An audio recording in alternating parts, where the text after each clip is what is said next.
Episode number 204. That night, the last night of the year, towards 9 o'clock, a man in a black dress rang at my gate, demanded to see me, and softly followed my servant, Ernest Defarge, a youth, upstairs. When my servant came into the room, where I sat with my wife, oh my wife, beloved of my heart, my fair young English wife, exclamation, we saw the man, who was supposed to be at the gate, standing silent behind him. An urgent case in the Rue Saint-Honor, he said.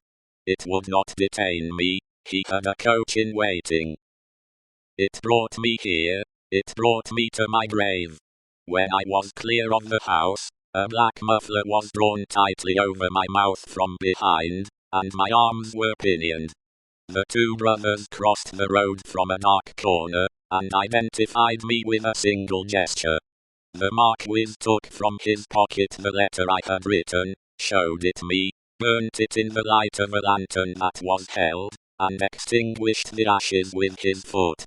Not a word was spoken. I was brought here, I was brought to my living grave.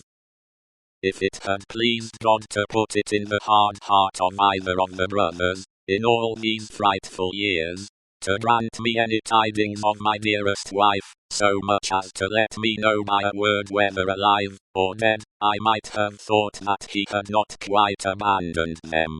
But, now I believe that the mark of the Red Cross is fatal to them, and that they have no part in his mercies. And them, and their descendants, to the last of their race, I, Alexander Manette, unhappy prisoner, do this last night of the year 1767, in my unbearable agony, denounce to the times when all these things shall be answered for. I denounce them to heaven and to earth. A terrible sound arose when the reading of this document was done. A sound of craving and eagerness that had nothing articulate in it but blood. The narrative called up the most revengeful passions of the time, and there was not a head in the nation but must have dropped before it. Little need, in presence of that tribunal and that auditory, to show how the Defarges had not made the paper public, with the other captured Bastille memorials borne in procession, and had kept it, biding their time. Little need to show that this detested family name had long been anathematized by Saint Antoine, and was wrought into the fatal register. The man never trod ground, whose virtues and services would have sustained him in that place that day, against such denunciation. And all the worse for the doomed man, that the denouncer was a well-known citizen, his own attached friend, the father of his wife. One of the frenzied aspirations of the populace was, for imitations of the questionable public virtues of antiquity, and for sacrifices and self-immolations on the people's altar.